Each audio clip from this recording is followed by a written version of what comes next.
Capítulo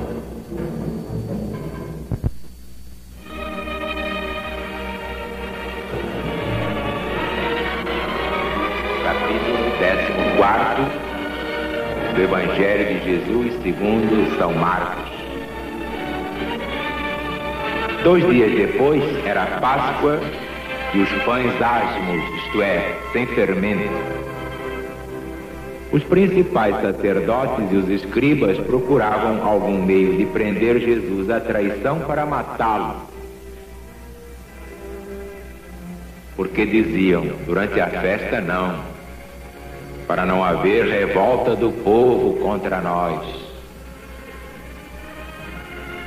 Estando Jesus em Betânia, sentado à mesa na casa de Simão, o que fora leproso, veio uma mulher trazendo um vaso de alabastro com preciosíssimo perfume de nardo puro e, quebrando o vaso, derramou-lhe o perfume sobre a cabeça.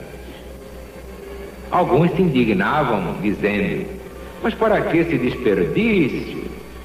Perfume podia ser vendido por mais de 300 denários e ser distribuído esse dinheiro aos pobres. E falavam mal contra ela. Mas Jesus disse: deixai-a, por que molestais esta mulher? Ela me fez uma boa obra. Os pobres sempre estarão convosco. Quando quiserdes, podeis fazer-lhes bem. Mas quanto a mim, por pouco tempo estarei convosco. Em verdade, ela fez o que pôde. Ungiu meu corpo antecipadamente para a sepultura. Em verdade eu vos digo que onde quer que seja pregado em todo o mundo o meu evangelho, será também contado em memória sua o que ela me fez. Judas Iscariotes, um dos 12 apóstolos, foi ter com os principais sacerdotes para lhes entregar Jesus. Eles, ouvindo Judas, se alegraram e prometeram dar-lhe dinheiro, 30 moedas de prata. Então Judas buscava a ocasião oportuna para entregar Jesus. No primeiro dia dos pães asmos, quando sacrificavam a Páscoa, disseram a Jesus os seus discípulos: onde queres tu que vamos preparar a Páscoa para comeres? Enviando ele 2 dos seus discípulos, disse: ide à cidade, e sairá ao vosso encontro um homem trazendo um cântaro d'água. Segui-o e dizei ao dono da casa, onde ele entrar, que o Mestre Jesus pergunta: onde é o meu aposento, no qual hei de comer a Páscoa com os meus discípulos? Ele vos mostrará um espaçoso cenáculo, mobilado e pronto. Fazei ali os preparativos da Páscoa. Então, partindo os discípulos, foram à cidade, acharam tudo como ele lhes tinha dito e prepararam a Páscoa. À tarde, Jesus foi para lá com os 12 apóstolos. Quando estavam à mesa e comiam, Jesus falou: em verdade eu vos digo que um de vós que come comigo vai me trair. Então começaram todos a se entristecer e a perguntar um após outro: porventura sou eu? Jesus respondeu: é aquele que põe comigo a mão no prato. Pois o Filho de Deus, ele se vai, segundo está escrito a seu respeito, mas ai daquele por quem o Cristo é traído. Melhor seria para esse homem se não tivesse nascido. Estando eles a comer, tomou Jesus o pão e, tendo dado graças, o partiu e lhes deu, dizendo: tomai, este é meu corpo. Tomando o cálice, rendeu graças a Deus e, todos beberam dele. Então lhes disse: este é meu sangue derramado por muitos. Em verdade, eu vos digo que nunca mais beberei do fruto da videira, até aquele dia em que o hei de beber novo no... E tendo cantado um hino, saíram para o Monte das Oliveiras. Disse-lhes Jesus: a todos vós serei hoje pedra de tropeço, porque está escrito: ferirei o pastor e as ovelhas ficarão dispersadas. Mas depois que eu ressuscitar, irei adiante de vós para Galiléia. Mas Pedro falou: Senhor, ainda que sejas para todos uma pedra de tropeço, nunca o serás para mim. Então Jesus declarou: Pedro, Pedro, em verdade eu te digo, tu, hoje, esta noite, antes de cantar o galo 2 vezes, 3 vezes me negarás. Mas Pedro repetia com veemência: Senhor, ainda que seja necessário morrer contigo, de modo algum te negarei. E assim diziam todos os demais. Chegaram a um lugar chamado Getsêmani, e disse Jesus aos seus apóstolos: sentai-vos aqui enquanto eu oro, enquanto eu falo com Deus. Levando consigo Pedro, Tiago e João, começou a ter pavor e a se angustiar. Então lhes disse: minha alma está triste até a morte. Ficai aqui e vigiai. Adiantando-se um pouco, prostrou-se em terra e começou a orar, que se fosse possível passasse dele aquela hora. E orando dizia: Abba, que quer dizer Pai, tudo que é possível, afasta de mim este cálice. Todavia não seja o que eu quero, mas o que tu queres, Senhor. Voltando, os encontrou dormindo e disse a Pedro: dorme, Simão, não pudeste vigiar 1 hora sequer? Eu vos digo, vigiai, orai, para não entrares em tentação. O espírito, na verdade, está pronto, mas a carne é fraca. Voltando, encontrou-os dormindo novamente. Estavam com os olhos pesados, nem sabiam que respondiam a Jesus. Voltou Jesus pela 3ª vez e lhes falou: agora podeis dormir, descansai. É chegada a hora. Cristo está sendo traído nas mãos de pecadores. Levantai-vos, vamos-nos daqui, já se aproxima aquele que é o meu traidor. No mesmo instante, enquanto ainda falava, chegou Judas Iscariotes, com ele uma multidão armada de espadas e varapaus, multidão enviada pelos principais sacerdotes. O traidor lhes tinha dado um sinal dizendo: aquele a quem eu beijar, esse é que é Jesus. Prendei-o e levai-o com toda a segurança. Havendo chegado, aproximou-se logo de Jesus e disse: Mestre! E o beijou. Então eles lhe puseram as mãos e o prenderam. Pedro puxou da espada e, dando um golpe no servo do sumo sacerdote, lhe decepou uma orelha. Mas disse Jesus: viestes armados de espadas e varapaus para me prender, como se eu fosse um salteador?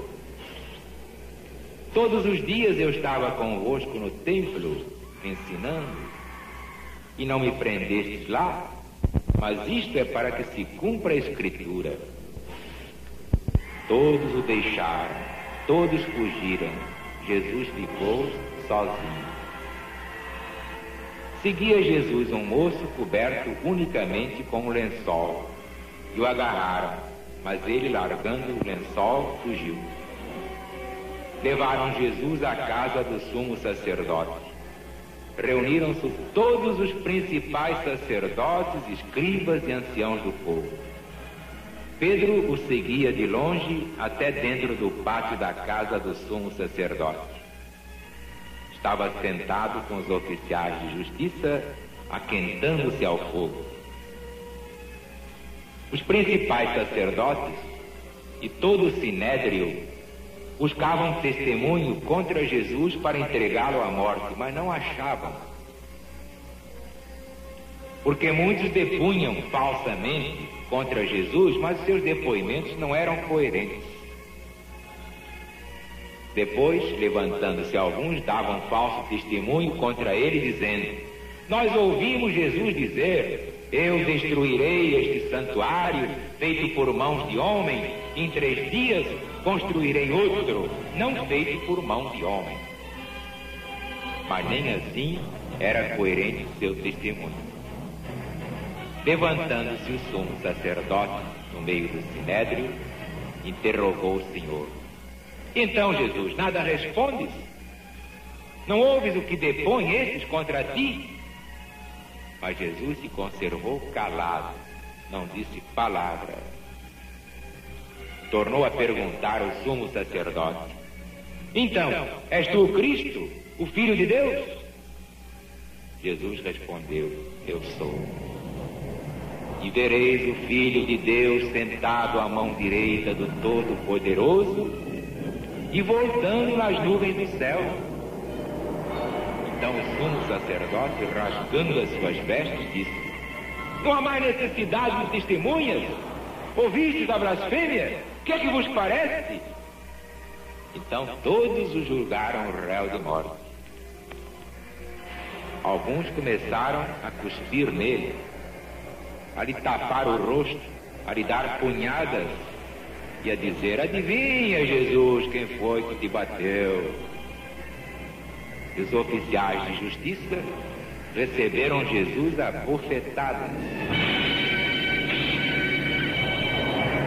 Estando Pedro embaixo, no pátio, veio uma das criadas do sumo sacerdote, que vendo Pedro a se aquentar, o encarou e disse: oh, tu também estavas com Jesus o Nazareno?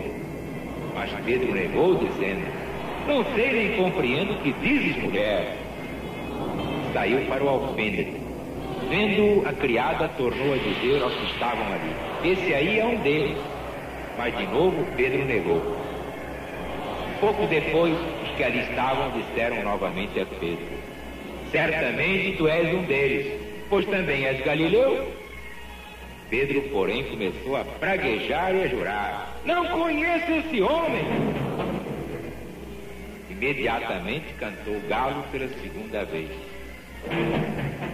Então Pedro se lembrou da palavra que Jesus tinha proferido: Pedro, Pedro, antes de cantar o galo 2 vezes, 3 vezes me negarás. Então Pedro, caindo em si, começou a chorar amargamente.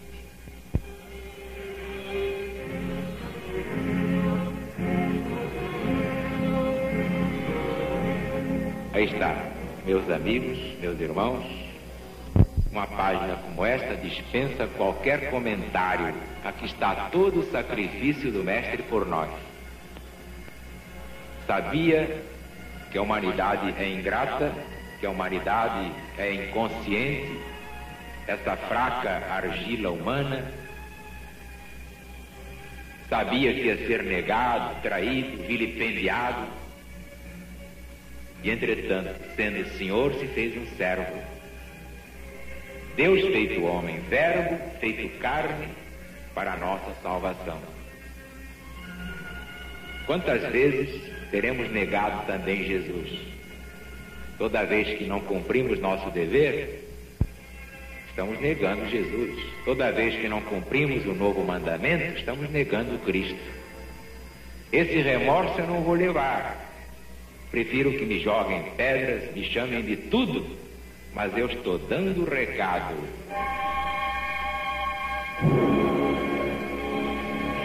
O ponto segundo é que quando eu digo aqui, eu realmente sou um apóstolo de Jesus. Sabe aquela pretensão dos garotos que é apóstolo? Meu Deus do céu, apóstolo não quer dizer santo. Judas era apóstolo, entretanto foi o diabo, traiu o próprio Jesus. O apóstolo pode ser bom ou pode ser mau. Está aí a prova dentro do Evangelho. Quer dizer que a falsa humildade é pior que a hipocrisia. E eu não gosto de falsa humildade. Gosto de almas limpas, corações limpos. Esse é que vem a Deus, diz o próprio Jesus. O ponto terceiro é quando Jesus se refere ao pão e ao vinho. Quer dizer, o corpo e o sangue. Isso aí deu origem a muita interpretação esquisita, até o tempo atual. Muita gente tem interpretado essas palavras de uma forma que não é a verdadeira. Porque o que Jesus quis dizer é que devemos comer o corpo dele, sim, o seu evangelho. Deve ser o nosso alimento. Nosso sangue deve ser a sua palavra, a sua doutrina.